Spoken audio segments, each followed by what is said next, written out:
어떤 걸 준비를 했냐면요. 우리 애터미 사업 하는데, 우리가 이제 예방 차원에서 제가 이런 게 궁금했어요. 오늘도 역시 AI한테 제가 물어봤어요. 파트너하고의 관계에 있어서의 갈등, 또 스폰서하고의 관계에 있어서 갈등, 또 형제 라인과의 또 갈등, 이런 것들이 과연 뭐가 있을까? 내가 생각하고 내가 경험한 거하고, 그리고 AI에서 얘기하는 거하고 어떤 부분이 있을까? 근데 굉장히 정확하게 그 제시를 해주고 또 솔루션을 주는 그런 것을 보고, 야, 역시 인간보다 더 낫다고 하는데 그런 부분을 한번 여러분들하고 함께 공유를 해보도록 하겠습니다.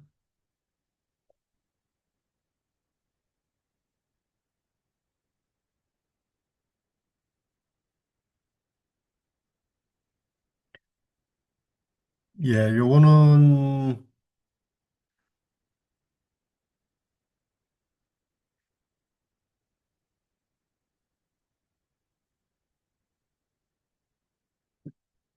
자, 그 애터미 비즈니스 갈등 해소하고 화합의 기술 제안을 이렇게 했어요. 현명하고 지혜로운 컨설턴트가 제안하는 그런 갈등 해소 방법이 무엇인지 한번 그렇게 물어봤더니 이렇게 답을 주는 거예요.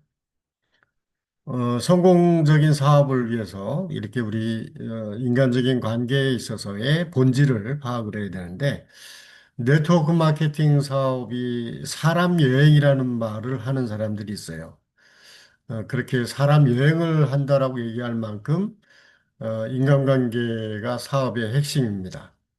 그런데 이제 우리가 각자의 수익을 따지고 그리고 이게 팀을 달리 얘기하면 또 조직이라고 할 수 있는데 그게 얽히다 보면 이런 그 위에 스폰서 아래에 파트너 이렇게 하는 부분에 있어서 갈등이 피하기 어려운 그런 숙제이기도 합니다.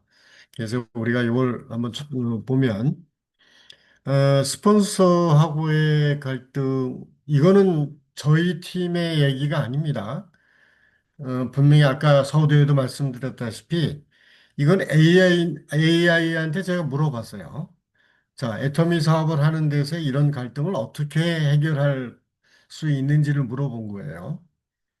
그래서 이걸 문제도 도출해내고 그리고 솔루션도 주는 그런 거기 때문에 이건 객관적으로 여러분들하고 저하고 그 함께 공부를 한다라고 생각을 하셔야 될 것 같습니다.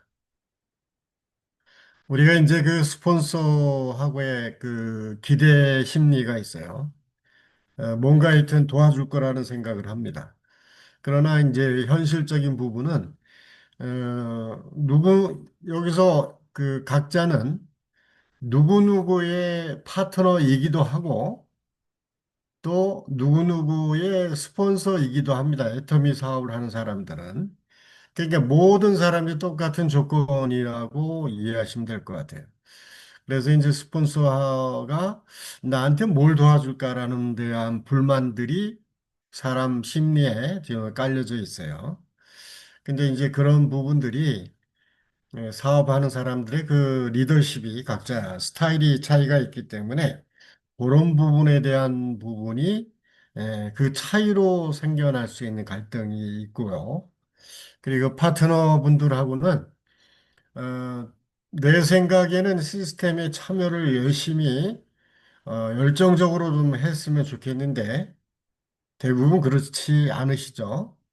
그러다 보면 그것에 대한 파트너에 대한 조금 소통이 좀 안 되기도 하고 그리고 이제 그 사업의 속도가 그 차이가 나기도 하고 그래서 이런 그 애터미 사업은 복제 사업인데 그런 복제 과정에서의 소통이 오류가 있다라고 지적을 하고 있습니다. 그리고 큰 중요한 부분은 아니지만 형제 라인하고의 갈등도 있어요. 형제 라인은 누구하고 연결이 되어 있냐면은 그 스폰서하고 연결이 되어 있습니다. 그러니까 그러니까 생각이 짧은 분들은 스폰서를 무조건 나한테 당기려고 하고, 형제 라인 쪽으로는 신경을 좀 덜 썼으면 하는 생각을 가질 수 있어요. 그러나 이제 현명한 사람은 형제 라인을 응원하고 형제 라인이 부디 잘 되기를 바라야 됩니다. 왜? 그래야지 우리 스폰서가 내 편으로 조금 더 이렇게 가까워질 수 있는 그런 어, 상황이 만들어지는 거죠. 그리고 경쟁 심리도 있을 수 있습니다. 근데 저는 이제 세미나에 가서 하다 보면 진짜 좋은 그 형제 라인들이 너무 많아요. 그분들을 보면 늘 반갑고, 그분들하고의 식사도 같이 하거나, 그 정보도 또 교육도 이렇게 참석을 하고, 뭐 여러 가지 도움을 주고 받습니다. 하여튼 이런 부분들은, 에, 우리가 좀 좋은, 마음의 크기를 좀 넓혀서 이렇게 하면, 굉장히 좋은 형제 라인과의 관계를 유지할 수 있을 것 같습니다. 그래서 이제 비즈니스 파트너로서의 우리가 이렇게 갈등이 생길 때는 이런 방법을 제안을 합니다.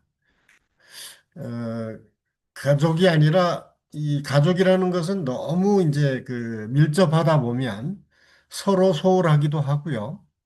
때로는 가족이라는 그 명목 하에 상대방의 영역을 침범할 때도 있어요. 그럴 때는 조금 이성적으로 우리는 그렇게 친한 진짜 피를 나눈 가족은 아니기 때문에 그 파트너라는 조금은 이성적으로 생각할 필요도 있다. 그러니까 갈등이 생길 때 얘기입니다.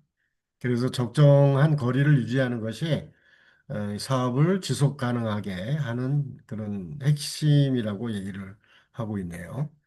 그래서 감정적인 의존보다 시스템을 같이 함께하는 협력이 우선적으로 이렇게 되어야 될 것 같습니다. 그리고 또 공적인 영역과 사적인 영역의 명확한 구분. 이거는 사실은 뭐 일반 사회생활에서도 잘 맞는 얘기이긴 한데 특히 애터미에서는 그런 부분이 필요하다고 할 수 있습니다.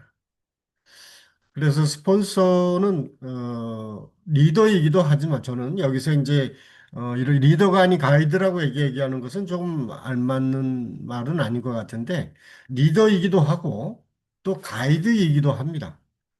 그래서 우리가 이제 일반 직장 생활에서 완벽한 상사 이런 것을 기대하기보다는 나보다 먼저 경험적으로 그리고 여러 가지 면에서 먼저 길을 걸어간 가이드라는 생각을 좀 갖는 것도 마음을 좀 편하게 하는 부분이라고 할 수 있고요. 역시 사람이기에 실수할 수 있음을 인정하는 관용이 필요하다고 얘기하고 있습니다. 그래서 역할은 뭐 다시 한번 재정립하자고 하면 스폰서는 나를 통제하는 사람이 아니고 지지해주는 조력자로 인식을 하는 게 좋겠다라고 하는 거고 원망을 하는 것보다 왜 안 도와줍니까? 라는 원망을 버리고 필요한 지원을 구체적으로 요청을 하라. 뭐 이런 또 얘기를 조언을 하고 있네요. 그리고 파트너의 관계는 지원하고 또 자율성도 보장해주는 그런 부분의 조화가 필요하다. 지원은 하되 간섭은 금물 어디서 들어본 말이죠? 파트너의 인생을 대신 살아줄 수는 없습니다. 부모의 마음으로 자립을 돕는 것에 집중하라고 하네요. 부모의 마음으로 하라고 하니까 어느 정도의 마음인지 아시겠죠? 그만큼 파트너를 진짜로 마음에서 우러나오는 그런 마음으로 이렇게 해야 될 것 같아요. 그리고 성장의 기준을 강요하지 말고 그런 나의 기준과 성장 이런 것보다는 각자의 환경과 역량에 맞는 성장을 하도록 기다려 주어야 합니다. 그래서 보통 그래요. 빠른 사람은 뭐 속도를 내는 사람 중에 사업을 일찍 잘하는 분이 있는가 하면 조금 늦게 열리는 분도 계세요. 근데 좀 늦게 열리는 부분이 제대로 열릴 때는 빨리 성장하는 부분도 더 나중에는 더 우리의 사업을 더 크게 성장시키는 촉진제 역할을 하는 경우가 많이 있는 것 같아요. 형제라인은 그 공동 운명체로서의 가치가 있다고 조언합니다. 비교할 필요가 없습니다. 비교는 불행의 시작이라고 합니다. 타 라인하고 비교하는 것을 비교 성장하는 것에 대한 보는 것을 좀 멈추라고 하고요. 전 생태계의 애터미 사업의 전체 생태계 건강을 위한 선한 경쟁을 하는 게 좋다. 그래서 비, 비방이 아닌 상호 존중해서 하는 것이 좋습니다. 인도네시아에 계신 분들도 물론 이제 그렇게 그 경험하실 수는 있는 모르지만 한국에서 사업하는 애터미 사업자들은 세미나장에 가면 형제 라인을 굉장히 자주 만나게 되고 많이 만나게 되거든요. 그래서 이런 조언을 하는 것 같아요. 대화 화법 굉장히 중요한 부분입니다. 이걸 보고 저도 굉장히 이거는 잘 이렇게 다루어졌다라고 합니다. 비난이 아닌 요청으로 마음을 움직이는 법이 있습니다. 한번 볼까요? 그래서 비난하는 대화.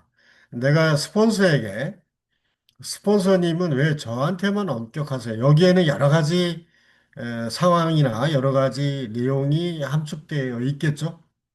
그러나 이것을 비난의 대화가 아닌 요청의 대화로 바꾸면 이런 말이 나온다고 하네요.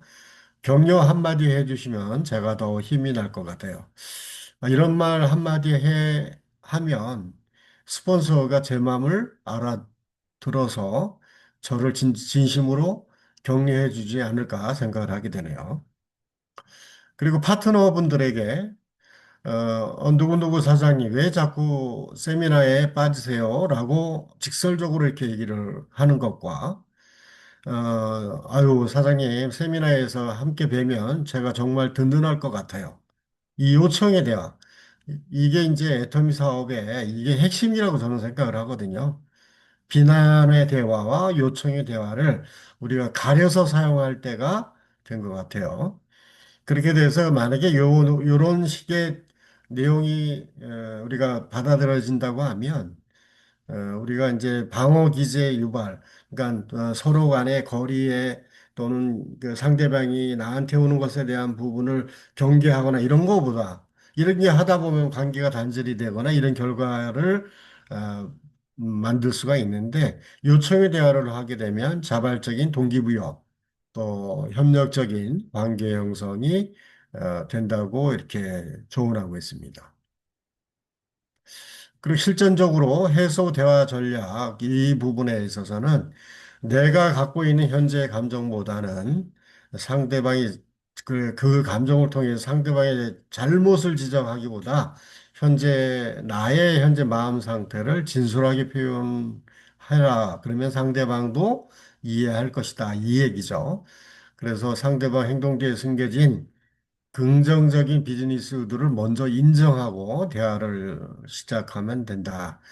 이거는 우리가 주변에 신규 사업자를 만드는 데 있어서도 이 두 가지의 내용은 중요하고요.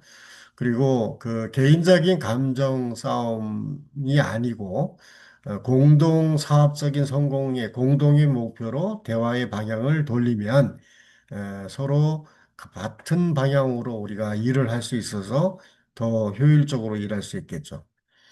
경청의 힘은 대단합니다. 그래서 내 주장을 하기 전에 상대방이 느끼는 부담과 갈등의 원인을 끝까지 들어주는 것만으로도 50%는 해결이 된다고 합니다. 그래서 이제 그 화합을 향해서 네 단계의 프로세스가 있는데 첫 번째 스텝은 우리가 갈등의 존재를 인정하고 이걸 덮지는 말라는 얘기겠죠. 그 객관적으로 상황을 바라보기. 이거는 이성적으로 좀 냉정함을 찾는 그 전 단계의 이 부분에 문제를 진짜 확실하게 알고 우리가 대처를 해야 된다는 얘기 같아요. 두 번째, 감정이 격해진 순간 잠시 거리를 두어 냉정함 찾기. 아니, 부부싸움 할 때도 우리가 서로 격해진 순간에서 서로의 언성을 높이고 하는 것보다 그때 잠시 남자가 바깥으로 잠깐 나가서 공원에, 공원 같은 데 가서 잠깐 감정을 억누르고 다시 한번 대화를 하는 거, 이런 거, 뭐, TV로나 이런 그런 여러 가지 이제 솔루션을 주는 그런 프로에서 많이 나오는 얘기인데, 적당한 거리를 잠깐 두는 것도 좋겠다라는 겁니다. 세 번째, 비난을 제거한다. 전달법으로 솔직한 마음 전하기. 그러니까 상대방에 대한 생각에 비난을 제거하고 긍정적인 그리고 나의 마음에 지금 솔직한 상황을 전달하는 게 좋다라는 얘기고요. 그렇게 되면 다시 재결석하게 되는데 그때 공동의 비전을 다시 한번 확인하고 협력 방안을 도출할 수 있다라는 겁니다. 그리고 세 번째로 현명한 마음 처방전, 성공한 사업가의 마인드셋 정립이 또 이거 필요할 것 같아요. 성공을 위한 지는 용기. 이게 멋진 얘기죠. 지는 것이 이기는 것이다라는 얘기.